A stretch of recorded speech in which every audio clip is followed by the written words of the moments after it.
We hope that you enjoyed the previous episode, and so welcome back to our second episode. And like I said, my name is Rita, government name Rita, other name Rita, nickname Rita. Yes, and I'm one of the co-hosts of In the Nude. I thought we were calling you Sunshine now. Oh. Yeah, you don't need my presence without a present. Sunshine. It's your girl, Glowing the Light. Welcome back. It's so amazing to have you guys back.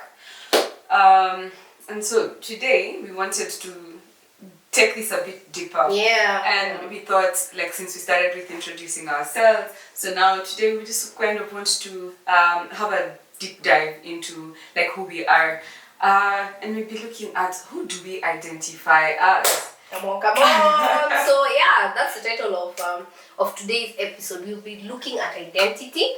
And today we are also being guided by questions. I think this is a thing, right? Yeah, it's like fun. It gives you structure and it also lets you also have a feel of it. Of what it is you're trying to get at.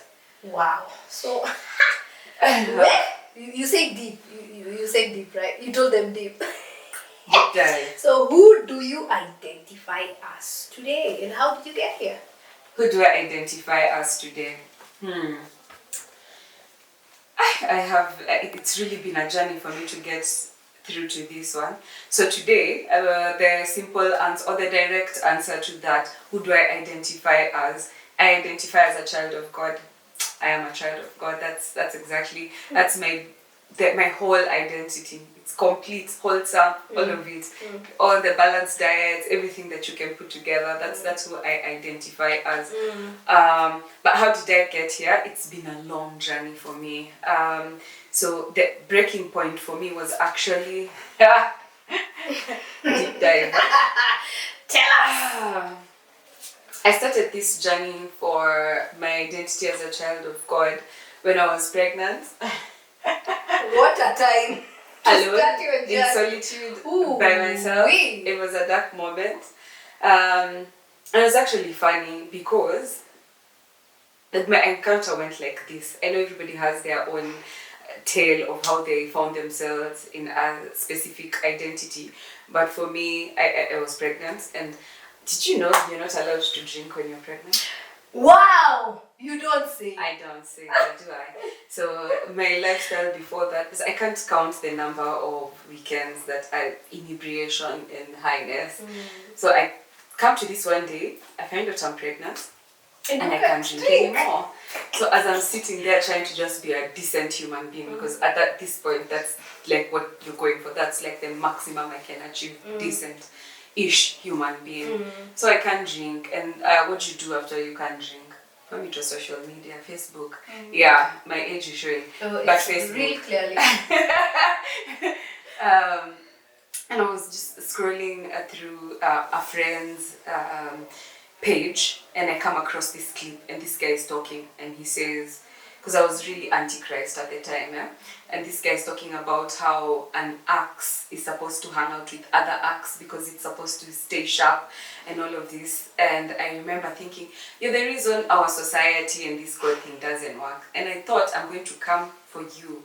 And so I thought, because any decent-ish human being would probably do a little bit of research before you just go for the jugular.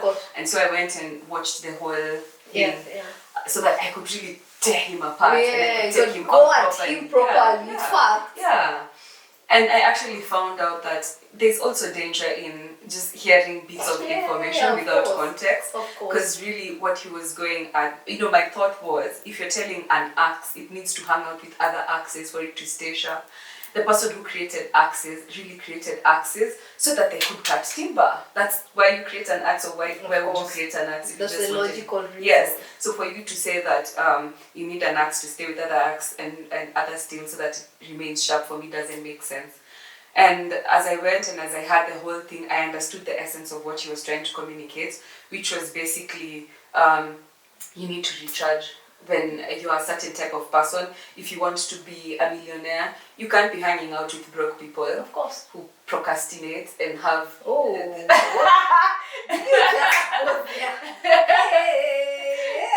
and poor performing, you don't want to stay at that level when what you're trying to achieve is millionaire status. So basically what he was saying is you need to work at it. You need to stay at a certain level. You need to recharge.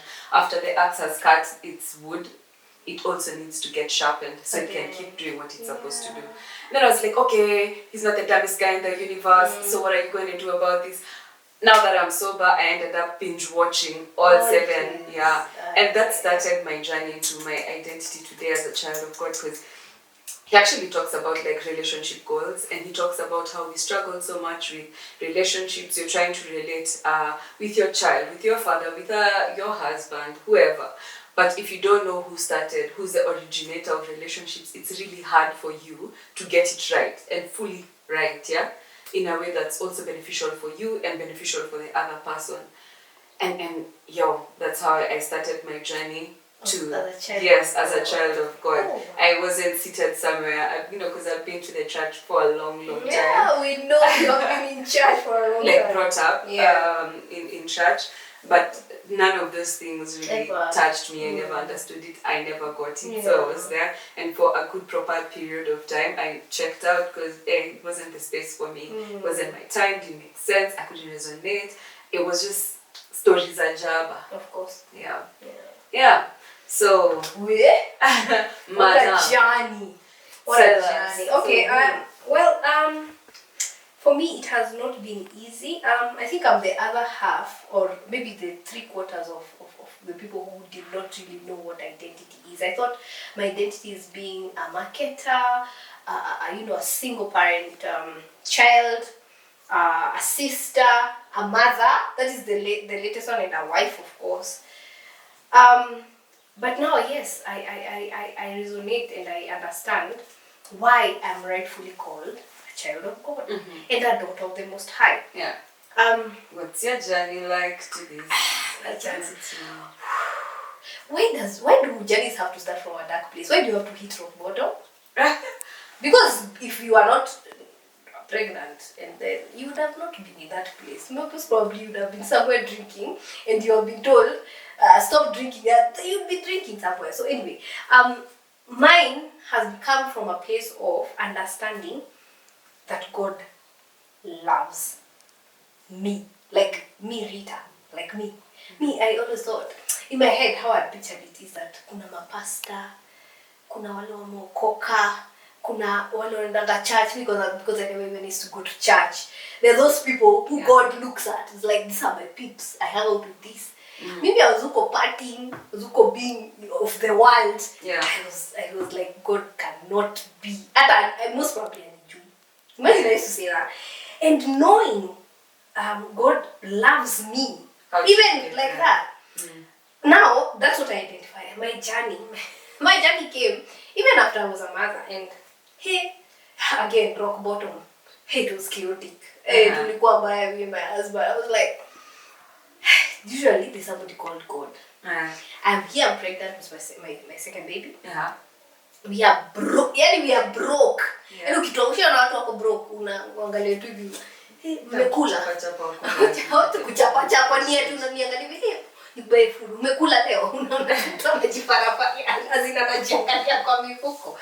And so that was one of those those years that redefine you. I think that was our 2020, especially because of COVID in 2021, and again I'm pregnant, and so we had such a bad place. And I remember that year, in 2021, after I got my child, it was ilikuwa tu mbaya. Please just take my word for it. And so in 2022 I was like, it's not like I don't know God. Najua yuko. Maybe I don't associate him with me. Nelewa, because because I said, there's the people who he hangs out with. Nelewa, I'm not there. So but I was like, I want to know you. Like I remember clearly saying, I want to know you. Like I want to know you. And this picture came to mind. See the way there's a desert. Not desert, the way it's dry, back there are cracks on the ground. But you can see the way you look at them, you see like a reflection of water. The way you learn it. Mirage. That's the word. Mirage. And I could see. That's how I felt. I could see that is God, and this is me, but this is dry land. How will I get from here to there? I will die in between, for sure. And so I made, those prayers that there's no for rebeshekete. No, it's just for, this is how I say it, and I want it. I want to be there. I want to be that way. And so 2022, I joined some prayers. Even two, in fact, I was pressured by my friend. I was like, let's join these prayers for this church. Yeah. Okay. So let's see God. Okay, let's join. Well, it was 4:30 in the morning. I was like, why 4:30? But okay. So her, she into a life on the party vizuri. So the fact that she chochored me, like, the life on the party na namka 4:30 mimi siamki, wacha tujaribu. Yeah. And that was my journey, and that is how I started actually learning the true character of God. And so it redefined me from all these things that I was. I thought I was a child of a single parent, I am loved. And one person who loves you is my father. And so I am a child of him who loves me. Yeah. I am not a mother only. Because, what if the children grow up? Okay, not what if they are growing up. Yeah. The day they are not in my house, what happens? Yeah. Who am I? Yeah. Is that when I'll start, so what am I now? When I get to retirement, I'm no longer a marketer.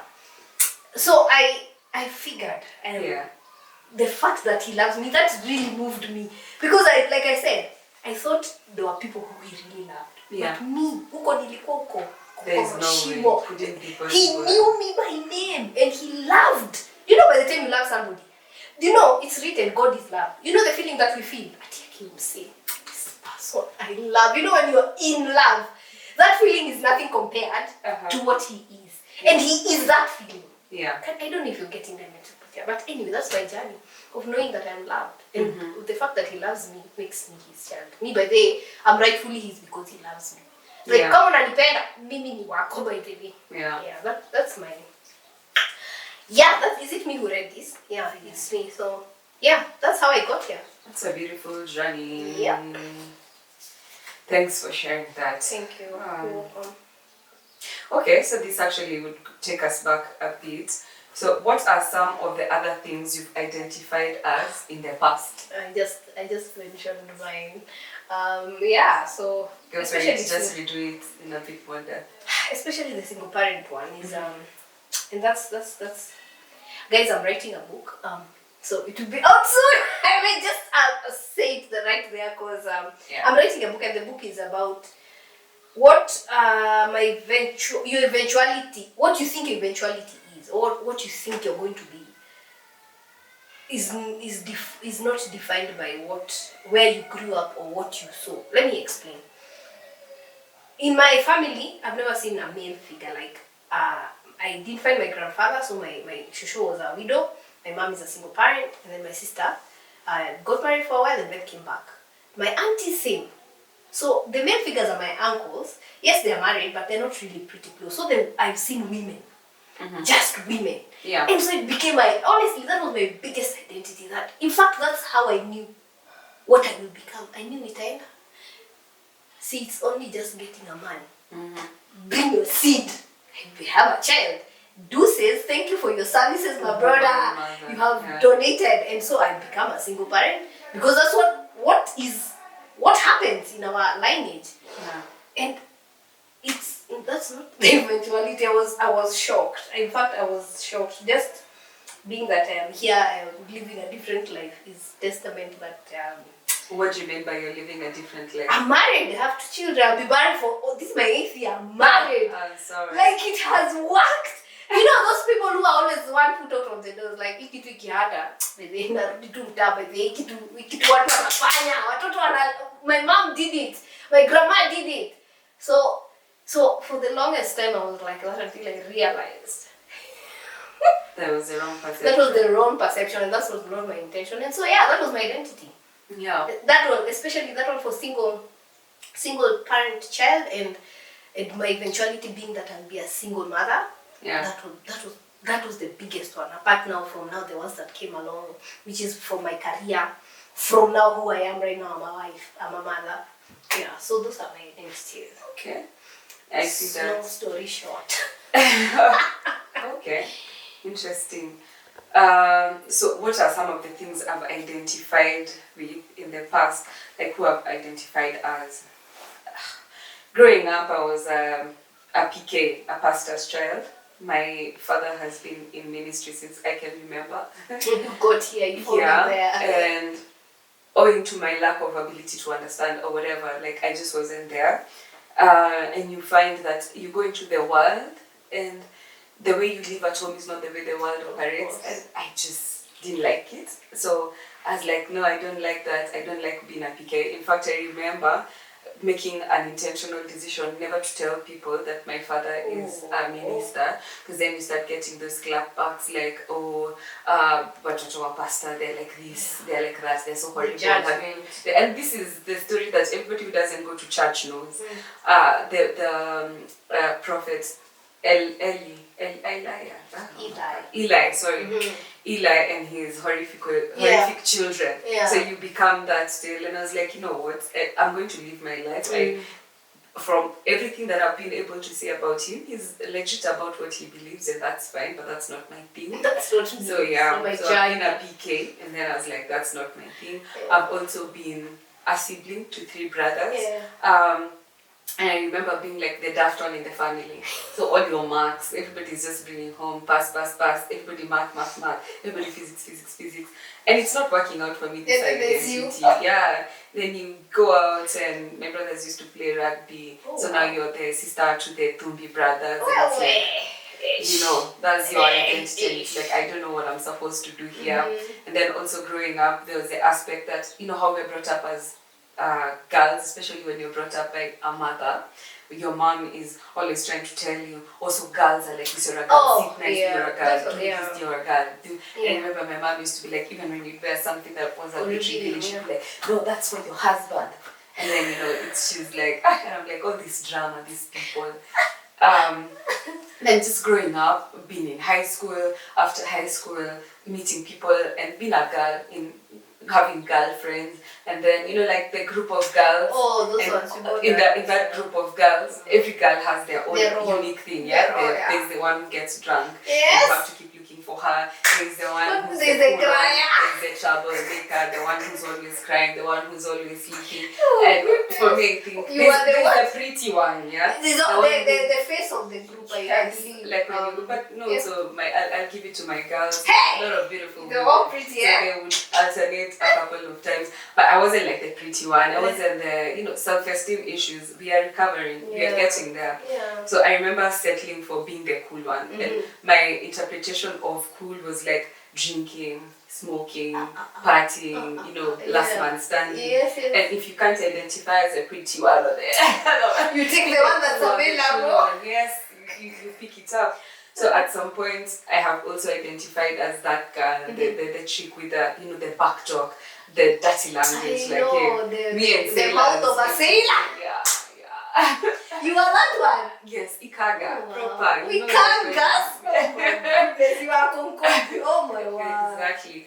And I've just to take it back a bit, the thing that has made me most uncomfortable in my interaction with other people, especially new people, is interview questions where someone asks you, so hi, you have applied for this role, tell us about yourself. And in my mind I'll just get triggered, because I'm like, I don't know who I am. So I'm like, what do you want to hear? I am a girl, I don't know how many years I've gone old, to I am school. this, I've gone to this, I have this degree, I've been working for this number of years. And standing here today, looking back, I feel empathy for who I was, because I really didn't know. And everything I used to identify as is a role. It's not it's not my identity. It's not your identity. Like it's being a mother for me is a role. Being an employee for me is a role. Being a daughter is a role. Being a sister is again a role. So and it's quite cool friend. Yeah, the cool girl is also a role. And now just that journey of trying to separate. I'm a child of God. First, foremost, beginning, end, all of it. I'm just a child of God. And this child of God does mothering, she does working, she does PMing, she does serving, she does all of these things. And it's something that you have to like constantly unlearn every minute of your life. Like you have to constantly tell yourself, oh yeah, because also what I found about confusing or mixing up my role and my identity is every time you fail as a mother, you're a failure as a human being. There's something wrong with you. It attacks your identity. Yeah. Yeah. And then just also the appreciation that, you know, you get to choose your identity. So having picked all of these identities that were so hurtful, I couldn't sustain them.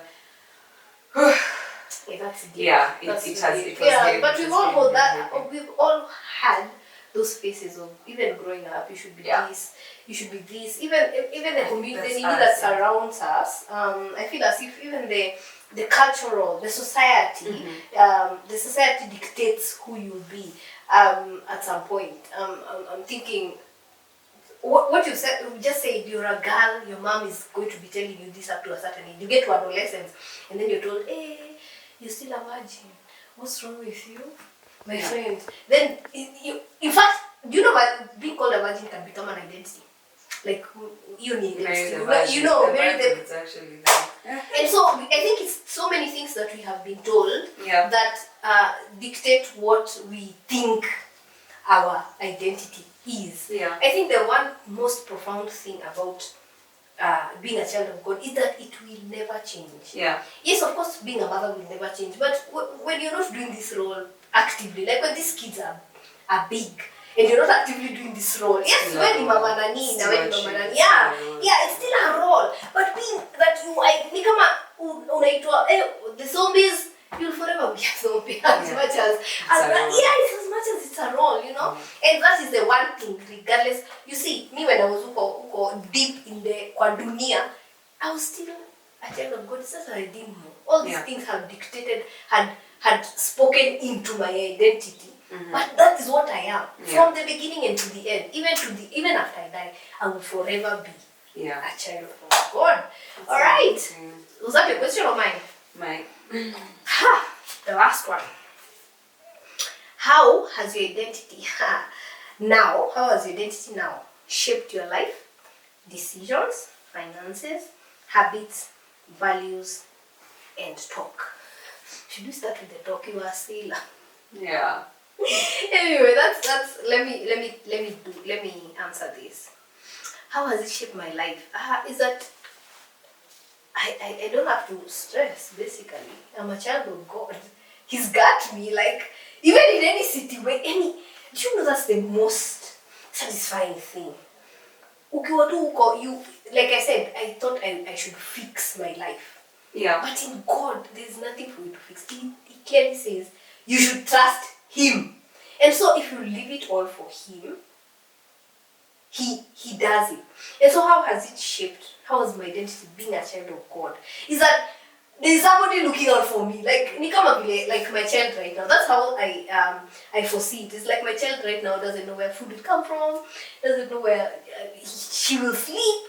She just wants to know, are we going for a vacation? So what's up, mom? Unajipangaje? I think that's the mind frame that I am in. My life is, by the way, is sorted. Whatever comes, there is somebody who you need shida mtu mwingine. I got somebody I can be able to pitisha. So decisions I understood. There is my truth. These days, speak your truth, but there is their truth. Yeah. And so when I'm making decisions these days, I really try as much however I'm feeling, to base my decisions on the truth. Yeah. My finances, funny enough, I didn't know that there is a certain way I should be able to do it. As a child of God, there's a way my finances, I thought finances are coming in department yangu.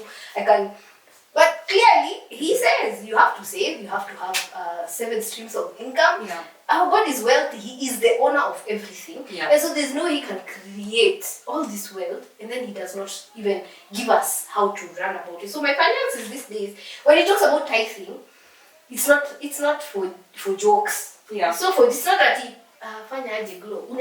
This month you can't. How are you feeling? How are you? How is it math? Is it mathing? Mm-hmm. Can you feel as if you have the 10%? No, it says it's a math. At the end of Yes, you know. Mm-hmm. Yeah, my habits. This is a work in progress. Habits, you know, that there are things that have been formed even from your childhood. It's not an overnight thing. Since now I'm a child and I identify as a daughter of the Most High, is that now it's like you be adapted. Yeah. When you're adapted, when you go to a new home, you have to sit and see. You have to unlearn. You said something. You have to unlearn. So I have to unlearn a lot of things. My values. again, work in progress. My talk is for catching yourself when you're about to just. It's for you now. I think the biggest thing is that I'm conscious. Yeah. I am conscious of what I say, and I am careful. You know what it was for? F that, F this, S that, S this, B that, this. Me and you, okay, I was not in the sailor category. I was just about chimiako. But I remember even my husband way early was like, hey, you know, when you talk like that, our children. So we even had a jar for swear words, and it became a whole thing. And so but now I'm conscious. That's the best thing. Yeah. It doesn't happen overnight. I cannot tell you for sure. I've been caught once or twice. Sleep. I was like, but I am conscious. Yeah. So that is how my identity has shaped my life, my decision, my finances, my habits, my values, and my talk. How has it shaped yours? So how has being a child of God shaped who I am today and the things that I do? So there's this program I used to watch, The Royals, and there's this family of royalty, and then there's a certain way you are expected to conduct yourself when you come from a particular family. So it's been a journey also for me to just adjust, because there's one thing for you to feel like there's something here, and you're introduced to this person that you have heard of but you've never really encountered, but then you meet him and then you start to learn about him, and then you start to learn what his expectations of me are, and also why. I don't know how it was for you growing up, but a lot of times it felt like you are required to do things, but you never understood why. Why shouldn't I drink? What's wrong with drinking? Why shouldn't I do this? Why is that a bad thing? And what I've been finding now in my, I think it's been like 4, my daughter is 4, so around 4 years, 9 months. Quite specific. She just turned 4 on Wednesday, Tuesday, whenever. Yes, and what I've been now genuinely learning about my father, my creator. And there's this thing I learned, that where the purpose of something is not known, abuse is inevitable. If you don't know... Say that again, people at the back. What? Where the purpose of something is not known, abuse is inevitable. Wow, yeah. So if you don't know why you use this, you use it for the wrong reason. And I think we're guilty of that when a lot of times when it comes to like our cell phones. I believe we use less than a quarter of the functionality of our phones. Yes, but because we don't know what it's supposed to be used for, so you end up not using it in the right way. So that was the same for me. My French, and when I say French, I just mean cussing. I used to cuss like a sailor, and I used to find it dope and cool, and being loose tongued, feeling like it's so liberated, the way I thought, the way I acted, the drinking. For me, it was all freedom, because that's my perception of what freedom is. Like, nobody's telling me what to do, nobody's telling me how to do it, and I feel like it's freedom. And so, like, understanding my identity as a child of God has let me know, the reason we don't do this is because we don't drink, because it spoils your mind. You talk the wrong way, you do the wrong things, you end up in people's homes that you shouldn't be, or having people in your house that shouldn't be there. You end up doing things that you shouldn't be doing. You end up with pregnancies that you never shouldn't be having to be. And there's just so much that we are encouraged, we are told, we are instructed not to do, but it's for our own benefit. But you don't know this until you have a certain identity. So even the way I spend my money, just that knowledge that it's actually not my money, I'm given money by God, and I'm supposed to use it in a way that He tells me, because He knows all, and it has me thinking about like maybe my daughter, right? And I'll take this example of crisps. You go, you buy her a packet of crisps, and she's so excited, and you're asking her, can I open it for you? But she doesn't trust you that you're going to take it, open it, and then give it to her. Forgetting that you're the one who bought the crisps to begin with. And for her, she's like, no, I'm not going to give it to you. Why are you trying to take? Yeah, and I think also just having my daughter has shown me a lot of, just the same way you were saying, the perspective of how my relationship with God is, and the things I think are, the end of the world, this is so big. So even my finances, it's not been the most difficult thing for me to, like now I'm able to tithe and I don't do it, begrudgingly. Like I'm not complaining, I'm not whining. I remember also at some point with the whole tithing thing, there's this discussion of gross versus net, It's the pettiness. What am I supposed to be tithing on? For me. Yeah, why should I help that person? That person is not nice. And just thinking that there was a time I wasn't nice. God knew me, but He still provided for me. So even the way I think about people, the way I care about people, and it's so easy for me. I used to be very much a reflector. Like when you take a mirror and the light hits and it just reflects. So that was me, my personality completely. If you're nice to me, I'll be nice to you. If you're bad to me, I'm gonna multiply that. I know, yes. you look like the part. I actually just recently changed the description on my, was it Instagram or whatever? Yeah, I was like, I'm a bee. If you're nice to me, you get honey. But if you're nasty, you get a sting. That one was for you, it was serious. Hey. Yeah. And then the sarcasm. And then the thing about also just the new identity is that it's not about my ability. There is a divine helping that you get when you decide to change when you take up this opportunity. So I can come and I can offer you something, but it's not yours until you receive it. It's the same way as being a child of God. It's something that is there for me, but I don't get it until I receive it. And then when you do receive it, there are graces. Like, gosh, there's things I have done, there's habits that I've picked up, like the drinking, like the smoking. It's not just something, by the way, that you drop off by yourself, because there's addictions there. Of course. There's, also the materials you watch, and porn, all of these things, masturbation, all of these things are things you have to unlearn when you start to, when you take up a certain identity. And you make a choice on becoming that. Yeah, and I'm happy to just report I haven't had to do it myself. I can't explain that I haven't had the urge to smoke in years now, and I used to do this like on a daily basis. It used to be like routine, morning, evening, and these are just things that fall off. How did they fall off? I know. Because of the grace of God. It's not by me. It's just a simple, okay, I'm taking up this new identity, and I can't do this, and you submit it to a higher power. Like body, when you're trying to open a drive you don't have, and then you give it to the person who actually can. So I find that very, very, very neat. People should understand that you shouldn't fix yourself so that you can come. Yeah. You should come exactly the way you are. You come, and I think the point of God coming through is when you say, by the way, God, here it is. I can't do it myself. Yeah. I cannot not stop drinking. It's an addiction. I cannot not stop going out because I love dancing. So. Hey, that was my whatever. Going out to clubs. It used to call me. I was like, Friday imefika na hakuna mtu ananipigia, because why anyway? I'm thinking such kind of things. You come to God. Exactly. Don't stop fast so that you can't come. You come fast, and then you just say it consciously and tell God, by the here, help. Yeah, I like just to help. this. It's a placard, help. Yeah. And when you say that, I think it's surrender. Yeah. And so I can't do it by myself. I cannot stop smoking. I cannot stop drinking. I cannot stop going out. I cannot stop doing it by myself. God, you have to come to. And this is what I know.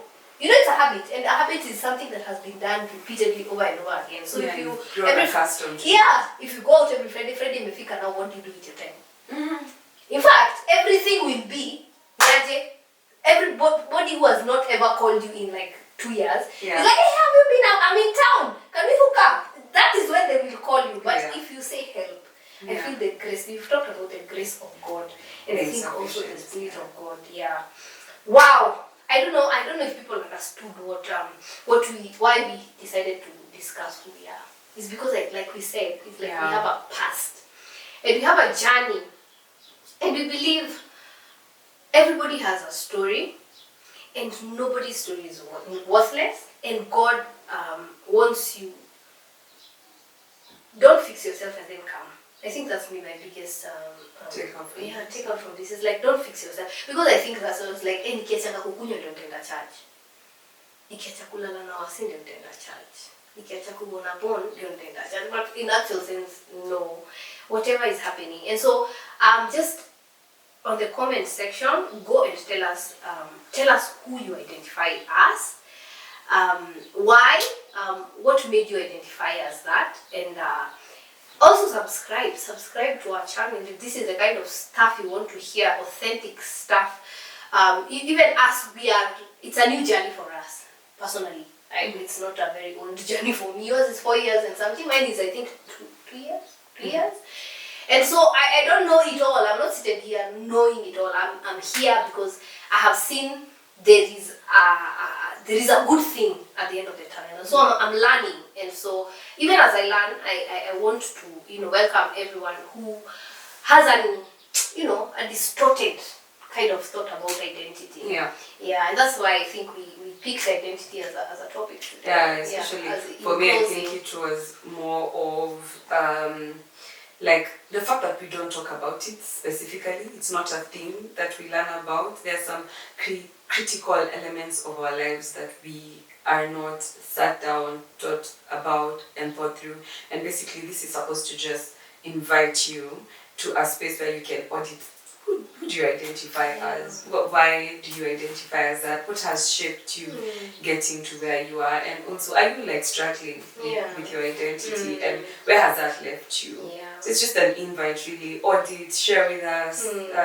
Let us know. And we'll catch you on the next episode. We'll catch you in the next episode. Thank you very much for just being here with us. And so until the next one. Bye-bye. Yeah.